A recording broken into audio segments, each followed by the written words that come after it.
Hoje a gente vai falar então sobre o maravilhoso André Aciman, autor desses livros incríveis. Mas antes de começar a falar sobre os livros e o filme também, eu já queria pedir para vocês me seguirem no Instagram, porque eu sempre atualizo tudo lá primeiro. Aqui no canal costuma demorar um pouquinho sair vídeo, a postagem sempre sai primeiro lá. O link do Instagram tá aí no box de descrição. Então eu sou do time das pessoas que levaram muito tempo para assistir esse filme, né? Finalmente assisti o Me Chame Pelo Seu Nome, Call Me By Your Name, dirigido pelo Luca Guadagnino, eu acho que é assim que fala, que é o mesmo diretor de Suspiria, né? O novo Suspiria, que é um diretor muito bom. Gente, quando eu assisti esse filme eu fiquei louco. Eu falei, meu Deus, por que eu não assisti isso antes? Ele é tão bem dirigido, ele é bem feito, ele é todo em tons muito bem clarinhos, tons pastéis, sabe? Ele é como se fosse uma tela de uma pintura, assim, sabe? Ele é muito delicado, ele é um filme delicado, mas ele é forte, assim, ele pega na ferida, principalmente no final do filme. Eu acho que é muito mais que um filme que vai tratar sobre, né, LGBT. Ele é um filme, assim, como um todo, muito bom mesmo. E aí eu terminei de assistir o filme e eu falei, meu Deus, eu preciso ler o livro, e eu descobri que são dois livros. Que é o filme, né? E aí o segundo, que ainda tá pra sair o filme, eu não sei se o segundo filme eles vão retratar o segundo livro ou se eles vão mudar a história. Enfim, precisava ler esses livros. E aí eu, né, mandei um e-mail na cara de pau para a editora Intrínseca. Eu pedi na cara dura os livros e eles, muito maravilhosos, me mandaram os 2 exemplares. Então, gente, vamos começar a falar primeiro do Me Chame Pelo Seu Nome e depois a gente vai falar sobre o Me Encontre. Como todo mundo já conhece a história do Hélio e do Oliver. E o Hélio é um menino de 17 anos, que ele lê muito, ele gosta muito de arte, né? O pai dele, se não me engano, é historiador, eu acho. Então ele cresceu sem televisão, então ele é um menino muito inteligente, é muito caseiro também, ele gosta mais de ficar na dele, ele prefere ficar mais recluso, né, aquela coisa toda. Ele mora ali na Itália, né, num lugar da Itália, então ali onde ele mora tem um pomar com uma plantação linda de damascos e pêssegos, então é um lugar quase paradisíaco, né, um lugar muito bonito onde ele mora. E aí então vai chegar o Oliver, que é um cara de 24 anos, estudante, e ele, se não me engano, está terminando um livro, e a família do Hélio, eles costumam hospedar, eles pegam um aluno de universidade, né, e eles hospedam na casa dele, porque é uma casa muito grande. Todos os verões eles pegam um estudante para hospedar, para eles terminarem a sua tese, o seu mestrado, o seu livro, quando alguns estão escrevendo livros, né, então todo verão eles hospedam uma pessoa, e esse verão então eles vão hospedar o Oliver, que está terminando de escrever um livro. E aí então ali vai nascer, né, um sentimento, os dois vão começar a se interessar. O livro, gente, ele é todo narrado pelo ponto de vista do Hélio, então ele é um livro todo em primeira pessoa, e aí que tá a grande coisa, né? Porque no filme, quando você assiste o filme, você tá só vendo o superficial, você tá vendo o que tá acontecendo ali na casa. E o filme tem muita linguagem corporal por parte dos atores, sabe? Tem muito aquele jogo de olhar, tem o jogo das câmeras pra mostrar que tá acontecendo alguma coisa ali, né, entre eles. Só que no filme você não consegue saber o que se passa no pensamento dele, né? Não tem tanta profundidade. E no livro a gente já tem então essa profundidade do personagem, do que ele está pensando, daquele turbilhão de emoções e sentimentos. A escrita do André Aciman, ela é, apesar de ser uma escrita genial, ela é uma escrita muito, não é arrastada, ela é muito cansativa, porque o Hélio, ele fica quase que obcecado pelo Oliver. É uma paixão tão profunda, tão forte, e ele só fala do Oliver. Então é Oliver, Oliver, Oliver, Oliver o tempo inteiro. E eu até fiquei um pouquinho chateado nesse aspecto, porque eu pensei que ele ia soltar mais referências literárias, né? Ele até cita alguns filósofos e alguns livros clássicos também, se bem que ele cita mais autores do que livros. E eu senti falta dessas referências literárias, né? Porque o Hélio, ele é um menino que lê muito, ele passou a vida inteira naquela casa só lendo livros. Então eu achei que teria mais referências, eu até queria anotar, né? Fazer uma listinha de livros, mas não tem. Então é o Hélio pensando no Oliver o tempo inteiro, só fala dele, só pensa nele. E aí a gente vai entender que, gente, né, você pode até pensar, é uma questão da idade, né, ele tem 17 anos só, é tudo muito intenso, então você acha que é só coisa da idade, né, que vai passar, é só uma paixão ali, se interessou. E outra, você não consegue decifrar muito bem se o Hélio é gay ou se ele é bissexual. Você fica assim naquela dúvida, né? E o autor, ele descreve muito bem aquele joguinho de sensualidade, aquele joguinho de conquista que a gente geralmente faz quando a gente está interessado em alguém. Então é engraçado que ele descreve exatamente o que acontece com você, na sua cabeça, quando você está interessado em alguém. Desde o momento que você olha para a pessoa e você, mesmo que inconscientemente, fica tentando chamar a atenção daquela pessoa para você. Às vezes é uma coisa que a gente faz até sem perceber, mas no fundo a gente sabe que a gente quer que aquela pessoa olhe pra gente. Então ele descreve exatamente o que acontece quando a gente quer conquistar uma pessoa. Então é muito legal isso, eu achei muito interessante. E aí, só quando chega no final do livro, a gente vai entender que aquele sentimento, né, do Hélio não era só algo da idade, era algo realmente muito forte que estava acontecendo e que se estendeu ali por um certo período de tempo. Eu não vou falar muito do final do livro porque tem gancho com o final do próximo livro também, mas é um livro muito interessante. Entendo que pode ser uma leitura mais demorada, porque, como eu falei, o Hélio é muito obsessivo, então ele sempre bate muito na mesma tecla, fica um pouco cansativo. Se você não estiver na vibe do livro, pode ser que você se canse um pouco da leitura. Eu gostei muito porque eu estava muito na vibe. E aí nós temos então o segundo livro, Me Encontre. Os dois livros têm quase o mesmo tamanho. E o Me Encontre, gente, ele tem outra proposta. Então, se você vai pegar o segundo livro achando que você vai reviver aquela... né, que o livro inteiro vai ser você reviver a história do Hélio e do Oliver, você pode se decepcionar um pouco.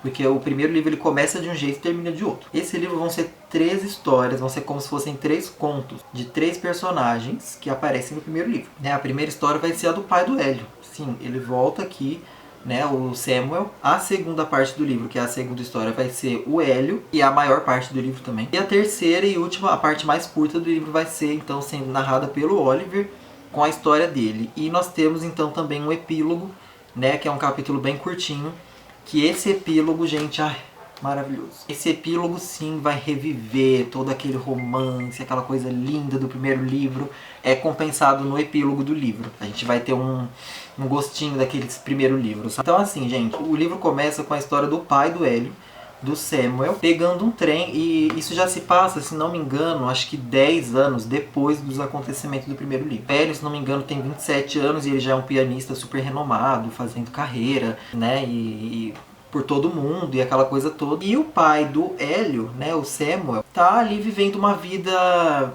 uma rotina meio de zumbi, sabe? Ele às vezes vai até Roma para ver o filho dele, às vezes ele fica em casa, ele continua dando as aulas dele, então ele tá meio que num modo, no software vida, ele tá rodando o software vida, sabe? Ele não tem nada de novo acontecendo na vida dele. Até que então o livro já começa com ele pegando o trem, porque ele está indo pra Roma visitar o filho dele, e ele conhece no trem uma menina muito mais nova que ele, né? O pai do Hélio tem o dobro da idade dela. Os dois ali começam a conversar, e do nada vai nascendo uma coisa ali nos dois, e os dois começam a se apaixonar um pelo outro. E aí ela tem uma ideia louca de falar, vamos jantar em casa hoje. E aí, gente, a partir daí começa meio que um dia de loucura, sabe aqueles dias de loucura? Tudo acontece, tudo pode acontecer, e não tem regras. E o Samuel meio que volta a ser jovem, né? Ele sente de novo a vida correr nas veias dele, por causa dessa paixão. Eu conheço algumas pessoas que já leram esse livro e não gostaram, porque começou com a história do pai dele, do pai do Hélio, né? E é uma história que a princípio parece meio solta no livro, e aí no final eu vou explicar melhor. E aí então a gente tem a segunda história, que é a história do Hélio, que pra mim foi a história mais legal do livro inteiro. E aqui o Hélio já tem 32 anos, alguma coisa assim. Vai mostrar então como tá sendo a vida dele, né, de pianista. Só que aqui também o Hélio vai conhecer um novo amor. Ele vai conhecer uma nova paixão que pra mim é muito mais encantadora do que o Oliver, gente. Eu não sou muito apaixonado pelo Oliver, não sei vocês, mas esse cara, que é o Michael, que aparece no livro, ele é encantador. Ele é encantador. Eu fiquei apaixonado por ele. E então vai ser a história do Hélio conhecendo o Michael, e os dois vão ter ali uma aventura muito legal que foge um pouco daquela questão do romance, daquela coisa mais melosa. Tem digamos que é uma segunda história dentro dessa história, que é eles tentando resolver um mistério ali envolvendo um pianista, né, envolvendo um músico que também era pai do Michael. Então os dois vão cair num mistério que eles vão tentar resolver. Vai unir muito esses dois. E é uma história muito legal. Pra mim, a parte mais legal do livro é a história do Hélio. No final, nós temos a história do Oliver. E aqui a gente já tem um um Oliver mais infeliz, digamos assim. Apesar de... a história já começa com ele dando uma festa, chamando alguns amigos, só que na descrição dos sentimentos do Oliver, a gente sente que ele não é um cara muito feliz. Então isso tudo vai levar ele a tomar uma atitude que vai nos levar até o epílogo. E o epílogo do livro não é bem um epílogo, né? É mais uma terceira parte, é a quarta parte do livro. E essa parte, gente, que é uma parte bem curtinha, vai ser 20 anos depois dos acontecimentos do primeiro livro. Então 20 anos depois que acabou o primeiro livro, nós temos esse epílogo. É um epílogo que, como eu falei, vai compensar os fãs do primeiro livro. Vai ser aqui, sim, vai juntar os dois personagens, Oliver e Hélio, e a gente vai reviver um pouco daquela coisa, daquela questão da casa, da Itália, dos sentimentos envolvidos, e a gente vai entender então que tudo aquilo que foi vivenciado, o Hélio tinha 17 anos e o Oliver tinha 24, e os dois acharam que aquilo era só uma coisa da idade, era realmente algo muito forte que estava acontecendo, que não era só uma paixãozinha. Aí, gente, eu fiquei tentando, quando eu terminei de ler esse livro, eu fiquei tentando entender o porquê que a história do Samuel, o que ela tava fazendo aqui. E aí eu fiquei, por que essa história tá aqui? Eu não tava entendendo, eu não tava conseguindo ligar a história do Samuel com a história do resto dos personagens. Na minha cabeça, o livro faria mais sentido se fosse só as duas histórias principais, do Hélio e do Oliver. Aí eu falei, não é possível que o autor tenha colocado essa história aqui só pra encher o livro. Eu fui tentar ligar os pontos de todas as histórias. Todas as histórias tinham em comum entre si, e aí eu entendi tudo. A história do Samuel não tá aqui por acaso, ela tá aqui pra mostrar uma coisa. Assim, eu não vou falar o que é pra não estragar a graça do livro, mas eu só vou dizer que a gente vai entendendo que ambos os livros, né, principalmente o segundo, ele fala sobre a vida não vivida. Ele fala sobre as oportunidades que a gente tinha e que a gente deixou passar. Ele fala também um pouquinho sobre destino, só que eu acho que esse não é o ponto principal. Eu acho que o ponto principal realmente é você deixar passar as oportunidades, e aí quando você piscou o olho, se passou 20 anos.